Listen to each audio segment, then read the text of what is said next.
Hi guys! Welcome back to my YouTube channel. So ngayon, tuturuan ko kayo kung paano nga ba mag-download ng BlockBlast sa App Store. Punta lang tayo ng App Store at isearch lang natin ng BlockBlast. So ayan guys, itong ikalawang picture, ito na yung BlockBlast. So pindutin lang natin yung downloading. Yan. Tapos mag-antay lang tayo ng konti hanggang matapos na to.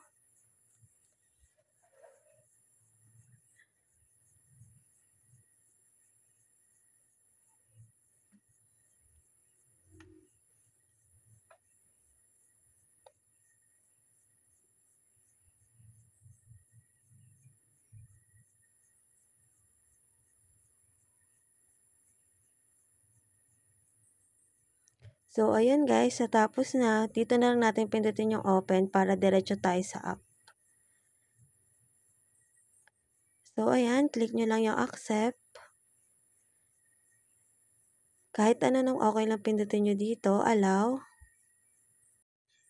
So, ayan guys, laruin nyo lang yung tutorial at pagkatapos nan, pwede na kayo maglaro ng BlockBlast. Bye guys! Thank you for watching! See you!